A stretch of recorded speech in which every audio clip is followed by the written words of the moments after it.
희망의 순례자. 네, 여러분 시간이 참 빠르죠? 벌써 토요일에 와 있습니다. 오늘 우리가 들은 말씀, 열왕기의 말씀 쭉 까마귀가 아침 저녁으로 새벽 배송 이거 택배를 보내줘갖고 까마귀한테 빵을 얻어먹은 엘리야가 월요일날 그 말씀이 시작돼갖고 쭉 뭐 바알의 그 예언자들과 가르멜산에서 결투를 벌이는 이야기, 또 저 멀리 바닷가에서 요만한 구름이 하나 올라와갖고 점점 이제 다가오면서 비가 내리기 시작했다는 그런 이야기, 이런 이야기들이 이번 주에 쭉 열왕기 이제 상권의 말씀을 들었고, 오늘은 엘리야에 이어서 엘리사라는 인물이 등장을 합니다. 그 제자. 겉옷을 이렇게 턱 걸쳐주니까 이게 부르심이구나 해서 이 제자가 되는 것이죠. 구약과 신약은 조금 이 결이 좀 틀려요. 예를 들어서 이런 거죠. 오늘 여러분 열왕기 상권 말씀 보면은 나를 이제 엘리사를 부르는데 밭을 갈고 있었죠. 12겨릿소를 앞세우고 밭을 갈고 있었다. 12마리를 줄 세워갖고 밭을 이렇게 갈았나 보죠. 그렇게 이해를 해야 되겠죠? 아니에요? 12겨릿소니까 12마리 소를 쭉 세워갖고 웬만한 트랙터보다 낫을 것 같은데. 그러니까 그래서 제가 볼 때는 엘리사는 굉장히 두농이었던 것 같아요. 소 한 마리 이렇게 끌고 가는 게 아니라 12마리를 쫙 줄 세워갖고 쭉 뭐 갈았다 그러면 굉장히 아주 부잣집이 같기도 하고, 12마리가 가르려면 땅도 넓어야 될 거 아니에요. 땅이 뭐 요만한 손바닥만한데 뭐 12마리 갖다 밭에다 갖다 놓지는 않았을 거고, 그 12마리가 안 하는 거겠죠? 제가 여쭤보는 거예요. 그래요? 제가 그렇게 이해를 해갖고. 그런데 여기서 이 겉옷을 걸쳐주니까 엘리야에게 와서 이렇게 얘기를 해요. 아버지와 어머니에게 작별 인사를 한 뒤에 선생님을 따라가게 해주십시오. 그러니까 엘리야가 다녀오느라 내가 너에게 무엇을 했다 그러느냐 이렇게 얘기를 합니다. 그리고 나서는 소를 잡아요. 소를 잡고 쟁기를 부숴서 엘리야를 이제 대접하고 이렇게 했나 봐요. 옛날 사람들은 과감해요. 그쵸? 부리던 소를 잡아갖고 그냥 이 쟁기도 부숴갖고 그걸로 땔감을 썼나 본데, 신약 성서에는 어떻게 나옵니까? 나를 따라라. 잠깐만요. 저기 장례 좀 지내고 와서 그 다음에 따라가겠습니다. 이렇게 얘기하죠. 나 장사 좀 지내야 될 것 같아요. 그러니까 예수님이 뭐라 그러냐? 그래라, 장사 지내고 와라. 이렇게 합니까? 안 그렇죠. 여기 루카복음 9장 61절에 비교해 볼 필요가 있어요. 그래서 예를 들면 이제 성서책이나 매일매사책 있으면 오늘 이 엘리사가 따라가는 장면하고 구약의 부르심과 따라가는 장면, 그리고 신약에서의 장면을 좀 비교 분석해 볼 필요가 있는데, 루카복음 9장 61절에 이렇게 언급을 하고 있습니다. 아버지, 여기도 똑같이 루카복음에도 똑같이 나를 따라라, 너는 나를 따라라 그러니까 한 번은 이제 어떤 사람은 뭐 장례지를 지낸다 그러니까 죽은 사람 장례는 죽은 자에게 맡겨라. 그리고 넌 나를 따라라. 또 아버지 엄마한테 인사 좀 하고 오겠습니다 그러니까 예수님께서 이렇게 얘기를 하세요. 쟁기를 잡고 뒤를 돌아보는 사람은 하느님 나라에 어울리지 않는다 이렇게 얘기를 하십니다. 기억나시죠? 이런 얘기. 이거 구약하고 신약하고 좀 결이 틀리죠? 만약에 엘리사가 인사를 한다 그러니까 엘리야가 그래 인사하고 오라 그런단 말이에요. 근데 신약에 예수님하고는 좀 차이가 있습니다. 이런 거를 그래서 예를 들어서 루카복음 9장이나 오늘 이 열왕기 19장을 그런 데다 이제 써놓는 거죠. 루카와 누가와 비교해 볼 필요가 있다. 마테오에도 이야기가 나오는데 마테오보다는 누가가 더 정확하게 언급이 좀 더 상세하게 언급이 되고 있습니다. 그런데 더 재밌는 것은 쟁기를 잡고 뒤를 돌아보는 사람은 하느님 나라에 어울리지 않는다 그랬는데 이 구약의 엘리사는 어떻게 합니까? 그 쟁기를 잡고 뒤를 돌아봤나요? 쟁기를 그냥 부셔버렸네. 엘리사는. 그쵸? 쟁기를 부셔 그냥 다 태워버린 거예요. 이런 면에서는 나는 이제 더 이상 농사 짓거나 밭을 갈 일이 없다. 나는 이제 예언자의 길로 간다 하는 그 확고한 그 뜻이 담겨져 있는 것이죠. 어쨌든 좀 신약과 구약을 비교해 봤을 때 약간 좀 결이 다르게 이렇게 표현하고 있구나 하는 것을 볼 수 있습니다. 그렇습니다. 유다 랍비는 고작 율법에 대한 자신의 가르침을 따를 것을 제자들에게 요구할 정도였습니다. 율법 학자들도 제자들이 쭉 있었겠죠. 율법을 잘 따라라.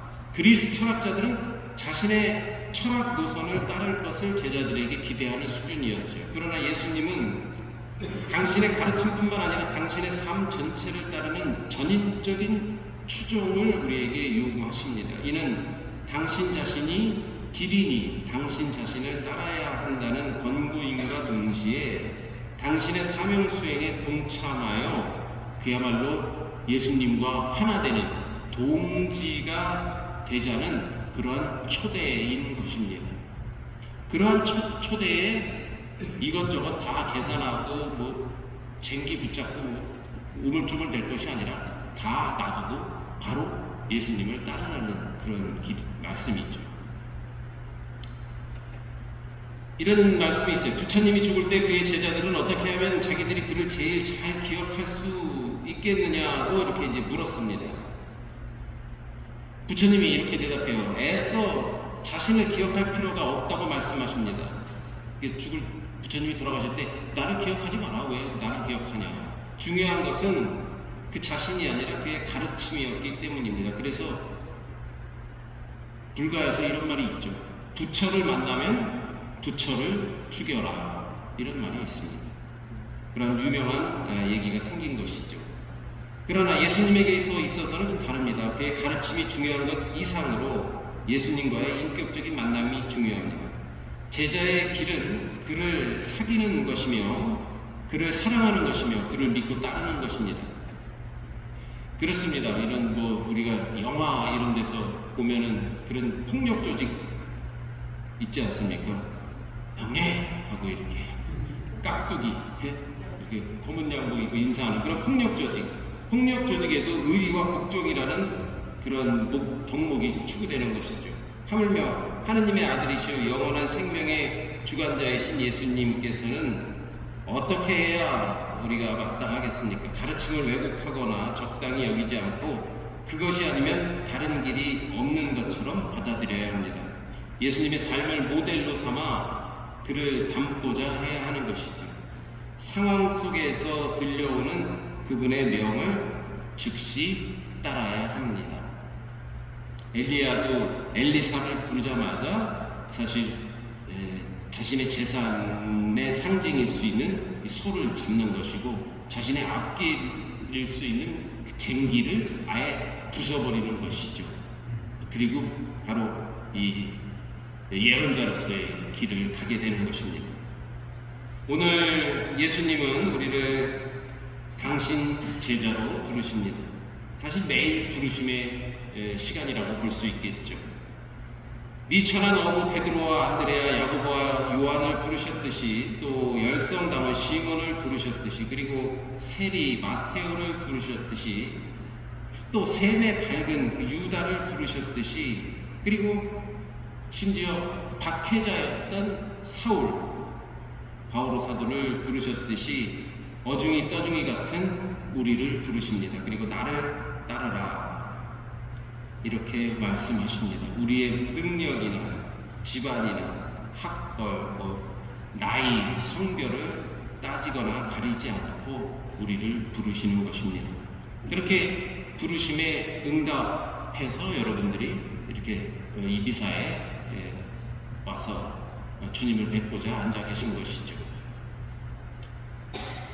유력한 자를 무력하게 하시려고 세상에 보잘것없는 사람들과 멸시받는 사람들, 곧 아무것도 아닌 사람들을 택하셨습니다. 그러니 인간으로서는 아무도 하느님 앞에서 자랑할 수 없다는 말입니다. 고린토 전서 1장 26절의 그런 말씀이기도 합니다. 그렇습니다. 우리가 볼 때 엘리야의 이제 제자인 엘리사도 그냥 농부였던 것 같아요. 오늘 이 말씀 자체로만 보면, 그러나 농사를 아주 크게 짓는 그런 사람이었던 것 같습니다. 엘리야의 스승의 부르심에 즉각적으로 응답하고 새로운 길을 용기 있게 나가는 엘리사의 모습처럼 우리도 그렇게 부르심에 용기 있게 응답해야 할 것입니다. 복음 말씀이 그렇게 마무리를 짓죠. 예할 것은 예하고 아니요 할 것은 아니요라고만 하여라. 하느님 앞에 가릴 것도 없고 숨길 것도 없습니다. 그분의 부르심에 예하고 응답하며 가는 그러한 신앙인이 바로 우리 자신들이었으면 좋겠습니다.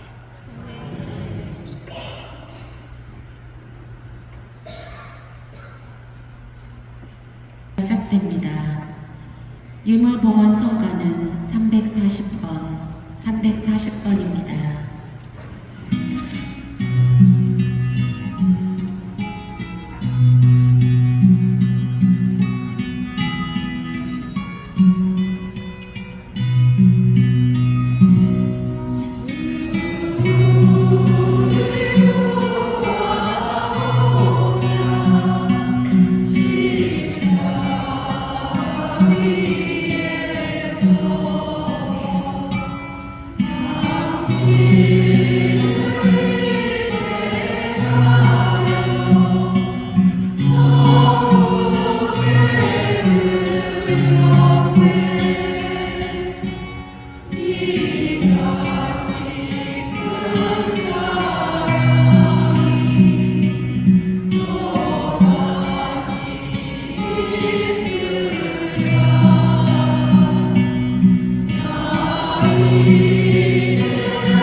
주님, 이 제사를 자비로이 굽어 보시어 저희가 바치는 예물을 기꺼이 받으시고 저희가 주님을 더욱 사랑하게 하소서.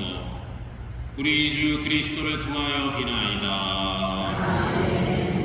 주님께서 여러분과 함께 마음을 드높이 우리 주 하나님께 감사합시다.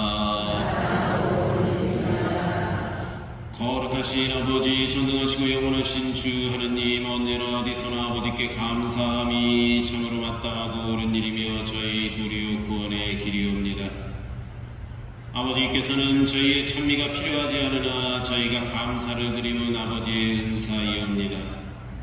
저희 찬미가 아버지께는 아무런 보탬이 되지 않으나 저희에게는 주 그리스도를 통한 구원의 도움이 되나이다. 그러므로 저희도 천사들의 무리와 함께 주님을 찬미하며 기쁨에 넘쳐 큰 소리로 노래하나이다. 거룩하시도다, 거룩하시도다, 거룩하시도다. 오늘의 주 하나님, 하늘과 땅에 가득한 그 영광, 높은 데서 사나 주님의 이름으로 오시는 분 찬미하옵소서. 높은 데서 거룩하신 아버지, 아버지께서는 모든 거룩함의 셈이시옵니다. 간과하오니 성령의 힘으로 이 예물을 거룩하게 하시어 우리 주 예수 그리스도의 몸과 피가 되게 하소서. 스스로 원하신 순환이 다가오자 예수님께서는 빵을 들고 감사를 드리신 다음 쪼개어 제자들에게 주시며 말씀하셨나이다. 너희는 모두 이것을 받아 먹어라. 이는 너희를 위하여 내어줄 내 몸이다.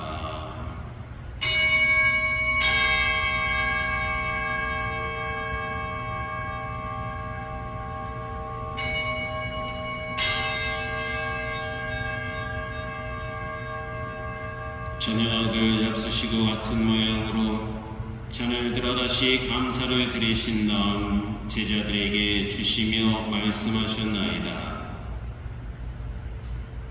너희는 모두 이것을 받아 마셔라.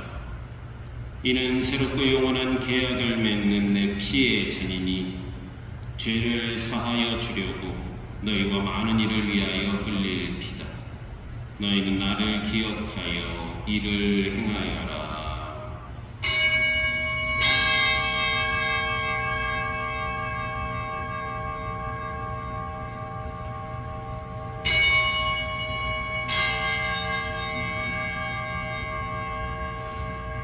신앙의 신비여,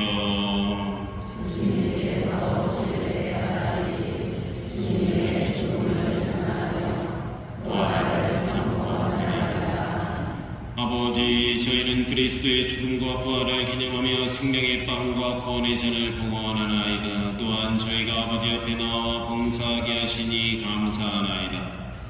간절히 청하오니 저희가 그리스도의 몸과 피를 받아 모시어 성령으로 모두 한 몸을 이루게 하소서.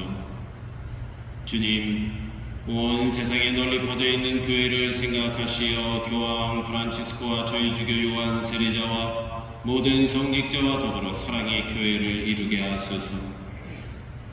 이 세상에서 불러가신 주님의 종들을 생각하소서. 그들은 세례를 통하여 성자의 죽음에 동참하였으니 그 부활도 함께 누리게 하소서. 부활의 희망 속에 고이 잠든 교우들과 세상을 떠난 다른 이들도 모두 생각하시어 그들이 주님의 빛나는 얼굴을 배웁게 하소서.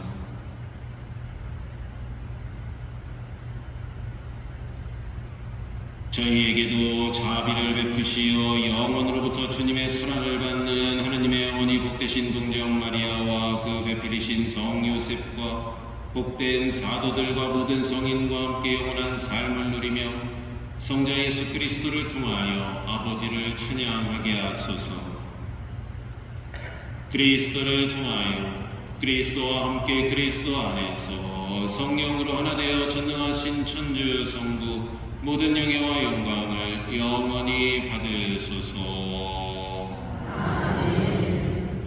하느님의 자녀되어 구세주의 분부대로 성가하려니 오늘 계신 우리 아버지의 이름이 거룩히 빛나시며 아버지의 나라가 오시며 아버지의 뜻이 하늘에서 같이 땅에서도 이루어져서 오늘 저희에게 일용할 양식을 주시고 저희에게 잘못한 일을 저희가 용서하오니 저희 죄를 용서하시고 저희를 유혹에 빠지지 않게 하시고 악에서 구하소서.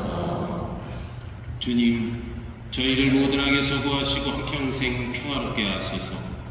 주님의 자비로 저희를 언제나 죄에서 구원하시고 모든 시련에서 보호하시어 복된 희망을 품고 구세주 예수 그리스도의 재림을 기다리게 하소서.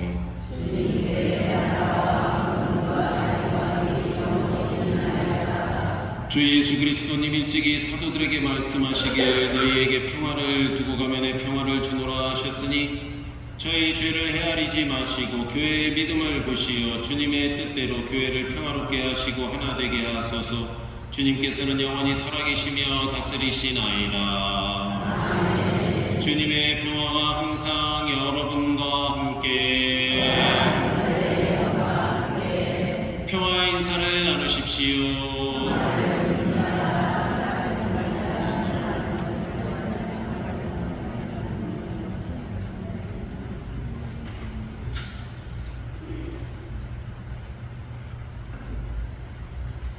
하느님의 어린 양 세상의 죄를 없애시는 주님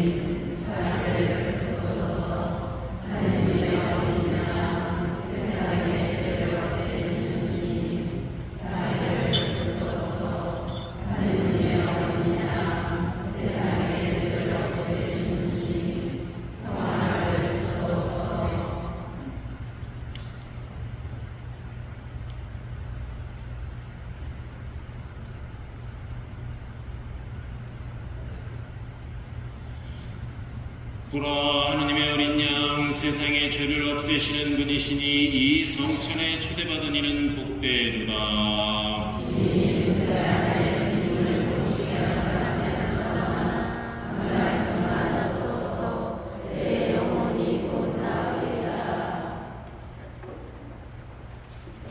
영성 제송 주님은 저의 반석 저의 산성 저의 구원자 저의 하나님 이 모습은 저의 가시입니다.